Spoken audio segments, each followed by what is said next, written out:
chapter clicked in to College Volleyball Weekly on Viral Volley Media. Now here's your host, Rob on mic.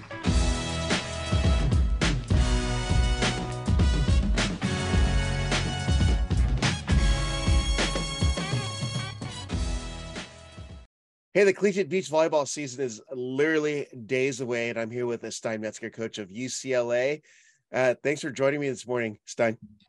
My pleasure, bright and early. Thanks for getting up. Hey, let's get right to it, though. But anyone who follows beach volleyball, from fans, athletes, coaches, has basically tabbed your team as a team to beat this 2023. Return a lot of key pieces, picked up transfers, have some new talent, on top of having phenomenal returners. So what are your thoughts on being the favorite and how you and your training are going to be affected here? And what's your approach to keep the girls strong? I don't know if I would call us the favorite. We certainly are deep. This is the deepest team that we've ever had. But there's a lot of great players out there in terms of top end. You look at the team from TCU and their ones, that's an incredibly strong team. A lot of their teams have international experience, have played well. They've done well in the fall. And there's some other programs out there too. GCU's coming on. They've got some strong players. In fact, some almost unbeatable players. Alana from Puerto Rico, she's amazing and super fun to watch as well. And there are some other programs out there that are pushing FSU, LSU, a lot of the usual suspects that have a lot of great talent. I like to say you never really know, and you can't really gauge it from the fall, but you never really know how people are going to shape up and how partnerships shape up and how the culture shapes up on each and every year. So we have a strong team, certainly, but we have our eye on a number of programs out there that we know are going to be tough to beat. And so we're just doing the work daily. We've got a really competitive environment here on campus in the day-to-day, and I think that's going to help us. But really, we won't know until the season gets started. Yeah. Now, are you doing anything different mentally from the past recent years with this expectation? Because as national championship years, you had a solid team, but it was a neck-and-neck battle. But it just seems like there's a unanimous, and that can get to the players' minds because they hear the chatter that's going on. So, curious, how do you approach something like that? Yeah, we try not to listen to outside noise. And in fact, that's what we call it, is just noise, and try to just stay focused on making each other better each and every day in practice. This winter, we've instituted quite a bit of competition, inter-squad competition. And so through that, we're hoping that we're going to be as prepared as possible to have some battles this year. And then, we're continuing on with some mental training with the team in terms of breathing, recognition, awareness, letting go, and just getting out there and playing and just trusting our process and trusting our training. And that's going to be key for us as we enter the season. Yeah. Now there's a pretty major change this year in the NCAA championships, and I wanted to get your take on it because, last year 16 single elimination in the first round and then double elim, but we go this new format this year, single elim the full way, but wanted to get your thoughts on that. It's going to make for some great upsets. I think everyone has seen with the single elim in the first round last year, there are a lot of close battles. There was a couple upsets. I think you're going to continue to see that now through every phase or every round of the NCAA championship, because that if you're off on one day, you're out of the tournament. It's not traditional to have single elim in beach volleyball. Sometimes you'll play a match and it's over in 35 minutes if it's a fast match. So travel all the way out there and get knocked out in 35 minutes could be a real bummer. And if you let that kind of sink into your psyche, it can affect your ability to play free. So we talk about that, and we know that we're preparing for the one and done at the end of the year, that you got to be on at all times. And if you're not on, you want to make sure that you're supported by your other teammates and they're on that particular day. So it's going to be interesting, to say the least. And you're going to see some upsets, and you're going to see some great volleyball. And it's my suggestion that if anybody has not been to Gulf Shores, this is the second to the last year out there. You got to make a trip out there. It's a great event. I've been to just about every event around the world when I played professionally, and this is as good as any of them. So my hope is that there are going to be some great crowds out there. Oh, there you go. The plug for the last 2 years of Gulf Shores. I like it. Which then it makes a change to Huntington Beach, which is right up the block from me. So I'd actually like that too. So yeah, the commute home will be a lot easier. Yeah. So outside of the NCAA, but there is obviously a change in the players and the development of all the teams now because of just the growth in skills, volley IQ, and the difference in style of play, like hand setting, tougher serving. But what are you seeing? Because you seem to get a group of girls that are spread throughout the nation. Yeah, you're finding that the level of beach volleyball is getting better and better at the junior level. And we saw that 7 years ago. People started having year-round club volleyball, and it paid off. Freshmen were showing up, and they were as skilled, maybe not as physically strong at that point, but as skilled as some of our juniors and seniors on the team. And you're continuing to see that. And now it's spread across the country.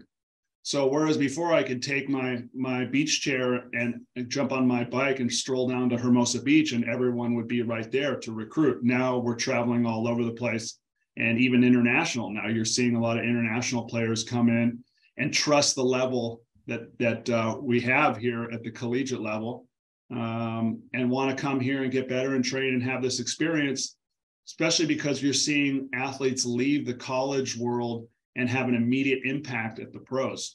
So it's obvious that the level continues to get better, and it's closing the gap between, collegiate players and pros. Yeah. Well, so one of the things that, that's reflecting this growth in the game is the expansion of the number of conferences for 2023. Now 9 conferences. How do you expect that that's going to be impacted with the amount of growth that we're seeing in the juniors level and the talent? Well, it creates more opportunity for teams to get into the national championship. And that's the end goal. Process is super important and part of the student athlete experience, but the end goal is to make the national championship tournament. So with 9 AQs out there, it gives a lot of teams an opportunity to make that final tournament that maybe before they wouldn't have that chance. So it's going to continue to create growth within the sport. And opportunity for different programs out there. Yeah. Now let's go more towards your 2023 team, which everyone's wanting to hear about here because, obviously you don't want to be tabbed as a favorite, but a lot of people are saying UCLA. But what have you brought in, and what do you see about this team that's going to be different from previous years? Well, I think we definitely can point to our depth. There's some other teams with some really high-end players. But I think this year, when I just compare them to previous Bruin rosters, we're extremely deep. People keep saying it's a good problem to have, but it's still a problem. We've got great players who are not going to get a chance to play at times.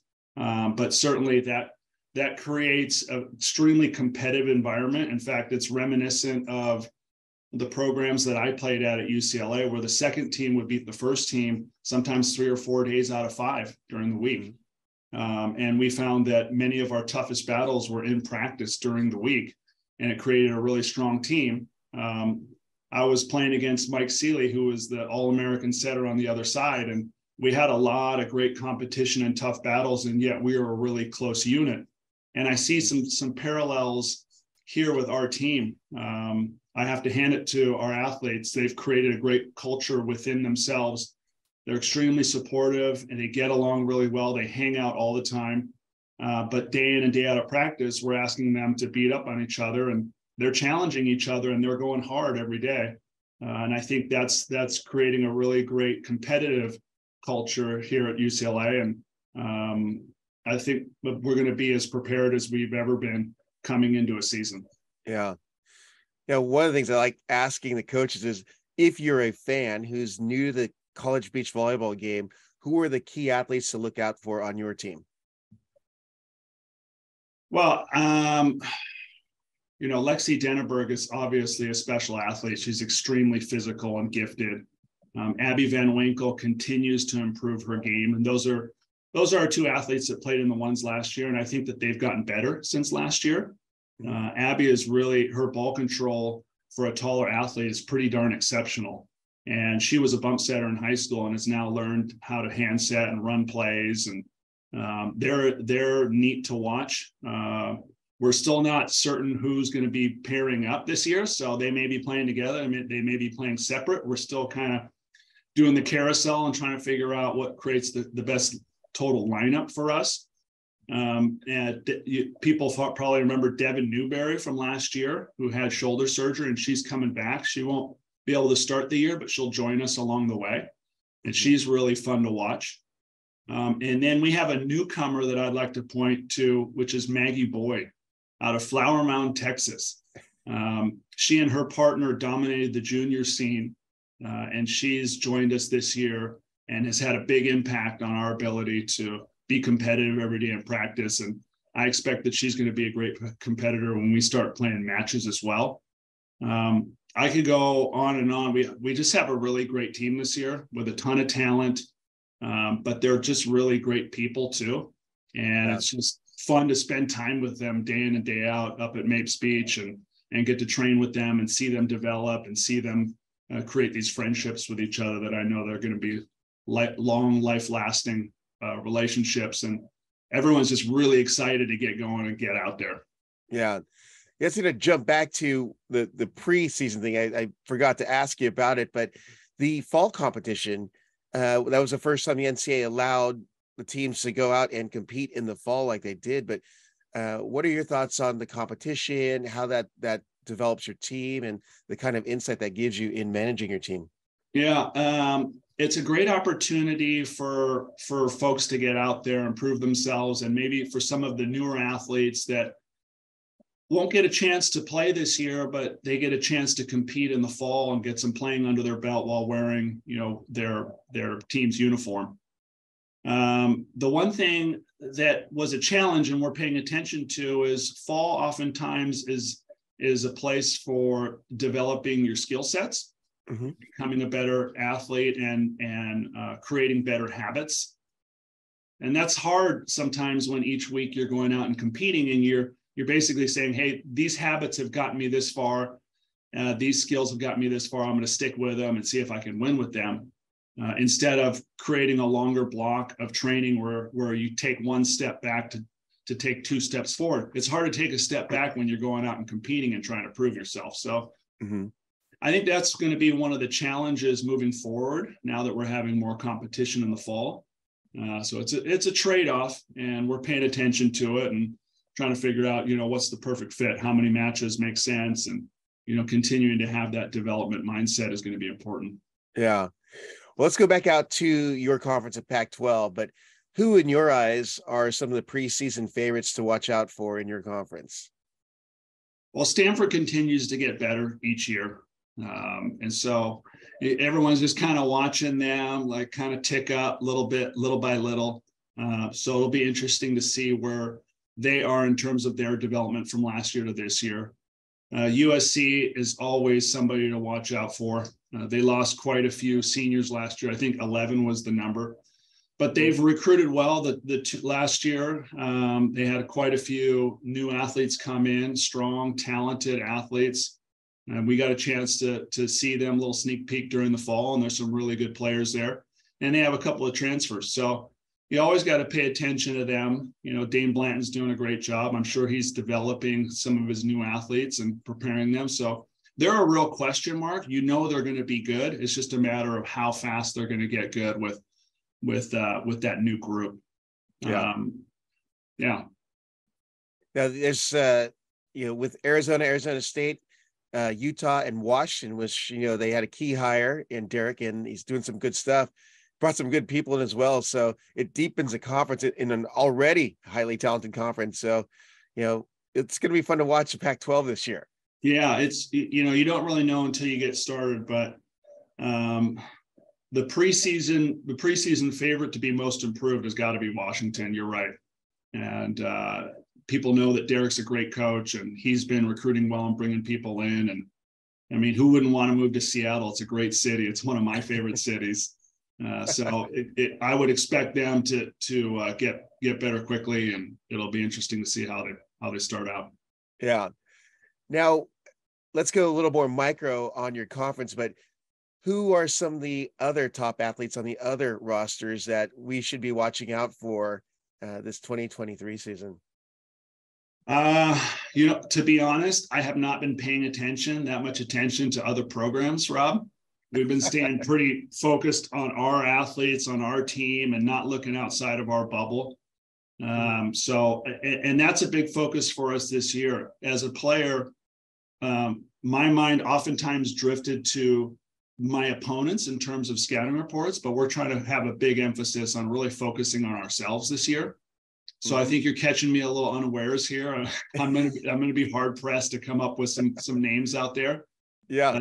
I just know there's going to be some talented players out there, and our conference continues to build great athletes. So I'm sure that there's going to be some great competition at our first event will be the Pac-12 South, which is co-hosted by UCLA and USC. And there'll be teams that'll be going across town back and forth. And I think it's shaping up to be a great event. And I think you might be a part of that, right? Are you going to join us? Yes, I'll be there for that one. That'd be good. Okay. You said that you've been primarily UCLA focused, which is great, keeping everyone on track on the plan. But you've come across some players though in the fall, and I'm curious, what athletes from those teams did catch your eye that you did get to watch. I know you're coaching on one or two courts there, or kind of bouncing between up to three, but their fall performance or the fall competition was really fun to watch. Like, we saw how good GCU was, and then there some new faces on the Pepperdine roster who moved up, and USC was playing on the courts right there, and you couldn't help but hear the buzz on the beach there. Well, unless you're super focused and just coaching away. Yeah, I'm just trying to recall who I was seeing from USC. I remember watching Madison White, she's long and dynamic and jumps well. She's a freshman, and her skills will continue to get better. So I see her having a big upside. It'll be interesting to see how much she's developed in the past couple of months since we saw her last. And I'm blanking on her name now. She's a blocker out of the Washington area at SC, and I really like her, and I'm blanking on her name right now. It's not coming to mind either. Showalter? Say it again. Showalter? Yes. Yeah, Bailey. I like the way she plays. I just like her aura. She gets over the net, and it's not often that you find someone that can get over the net like that and affect the opponent's offense. So I think she's going to be a great player, and her mentality is great. Every juniors event that I went to when I was recruiting, she was there. So she's a workhorse. She likes to play. She's obviously passionate, loves the sport, and that's critical to becoming a great player. So I think folks should be watching out for her as well. Yeah. That's a UCLA coach, Stein Metzger, on the 2023 preview show as the season is looming around the corner. Be sure to follow UCLA Beach Volleyball on social media. Go to the website, get all the information. A lot of competition be coming up, and a lot of all-day beach events coming up as well. Pac-12 South, got the East meets West, and just a local travel for Stein Metzger and the Bruins. Thanks for joining me this morning, Stein. Thank you, Rob. Take care. Have a good day. Thanks for listening to College Volleyball Weekly. Be sure to follow Rob Aspero at The Rob on the Mic on Instagram and at Rob on the Mic on Twitter.